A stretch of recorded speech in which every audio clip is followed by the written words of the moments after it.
வணக்கம், வாழ்க வளமுடன். இப்போ நம்ம இந்த மாசி மாதம் பலன்கள், நட்சத்திர பலன்கள், 27 நட்சத்திரங்கள், ஒவ்வொருவரும் ஏதேனும் ஒரு நட்சத்திரங்களில் பிறந்திருப்பார்கள். ஒருவரும்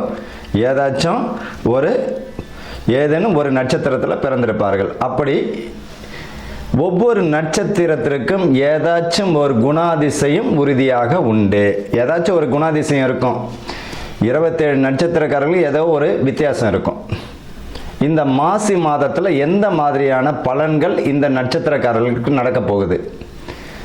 உங்களுடைய ஜனன ஜாதகத்தில் அஸ்வினி நட்சத்திரம்னா அதுதான் உங்களுடைய ஜென்ம நட்சத்திரம். இப்போ இந்த 27 நட்சத்திரக்காரர்கள் அஸ்வினி முதல் ரேவதி வரை இந்த மாசி மாதத்தில் எந்த மாதிரியான நற்பலன்கள் நடக்க போகிறது, எதெல்லாம் நம்ம கவனமாக இருக்கணும் அப்படின்றத பற்றி தான் இந்த 27 நட்சத்திரத்திற்குரியதை பார்க்க போகிறோம். வணக்கம், வாழ்க வளமுடன். திருவாதிரை நட்சத்திரம். திருவாதிரை யாருடைய நட்சத்திரம்? ஆருத்ரா நட்சத்திரம். சிவனுடைய நட்சத்திரம் பார்த்தீங்கன்னா ஈசனுடைய நட்சத்திரமே ஆருத்ரா நட்சத்திரம் தான். இந்த நட்சத்திரங்கள் பார்த்தீங்கன்னா இந்த திருவாதிரை நட்சத்திரம் ராகுவினுடைய ஆதிக்கமுடைய நட்சத்திரம். இந்த நட்சத்திரக்காரர்கள் இந்த மாசி மாதத்தில் எப்பேற்பட்ட பலன்கள் நடக்கப் போகிறது? வெற்றிக்குரிய வாய்ப்புகள் பெறுவார்கள். கல்வியில் மிக கவனம் வேண்டும். உடல் உழைப்பு ரொம்பவும் வேண்டும்.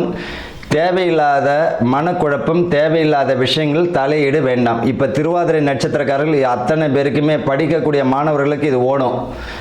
இப்பயே வான் பண்ணுற ரொம்ப நிதானம் தேவை. இந்த ஒரு மாதம் நீங்கள் உழைக்கக்கூடிய உழைப்பு முழு வெற்றியை தந்துவிடும். சோம்பலை விடணும். இந்த நட்சத்திரக்காரங்க இந்த மாசி மாதத்தில் எதை விடணும்? சோம்பலை விடணும்.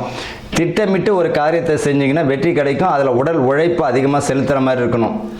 காலையில் எழுந்திருக்கிறது ஒரு வழக்கமாக வச்சுக்கிறது நல்லது. யாருக்கு? மாணவர்களுக்கு. எதிர்பார்த்த மாதிரி நிதிநிலை உயரும், அதை சேர்த்து வச்சுக்கிறது நல்லது. புதிய தொழில் பார்த்திங்கன்னா திட்டமிட்டு தொடங்கும் பொழுது அதில் 1க்கு 1000 முறை யோசிக்கிறது நல்லது. தெரியாத ஒரு புதிய தொழிலை செய்ய வேண்டாம்.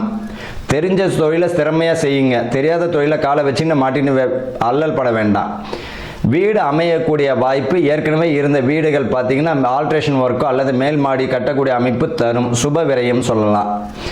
பணி இடத்துல மாற்றங்கள் தருவதற்கோ வேற ஒரு பணியை அமர்வதற்கோ அல்லது இடமாற்றம் தருவதற்கு வாய்ப்புகள் உண்டு. இவர்களை பொறுத்த வரைக்கும் குடும்பத்தில் சில மன சங்கடங்கள், மன சச்சரவுகள், மனக்குழப்பங்கள் வரும். விட்டு கொடுத்து போகிறது நல்லது. யார் விட்டு கொடுத்து போகணும்? நீங்கள் தான் விட்டு கொடுத்து போகணும். கணவர் திருவாதிரை நட்சத்திரமாக இருந்தால் அவர் விட்டு கொடுத்து போகணும். மனைவி திருவாதிரையாக இருந்தால் அவங்க விட்டு கொடுத்து போகணும். இந்த இந்த மாதத்தில் விட்டு கொடுத்து போகும் பொழுது அவர்களுக்கு இந்த மாதத்தினுடைய கடைசி பகுதியில் ரொம்ப ஒற்றுமை அதிக அளவில் ஏற்பட ஆரம்பிக்கும். இவர்களை எதிலும் பார்த்தீங்கன்னா தெளிவான சிந்தனை வரும். மனக்குழப்பம் அதிகமாக இருக்கணும். நிதானத்தை கடைபிடிங்க. இந்த திருவாதிரை நட்சத்திரக்காரர்களுக்கு முதல் வேண்டியது என்ன? நிதானம், யோசித்தல், சமயோஜித புத்தி, தெளிவு.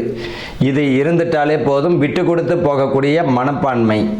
இவர்களை பொறுத்த வரைக்கும் சிவன் வழிபாடும் செவ்வாய்க்கிழமையில ராகு காலத்தில் அம்மன் வழிபாடு மிக அற்புதமான பலனை தந்துவிடும். வாழ்த்துக்கள். வாழ்க வளமுடன்.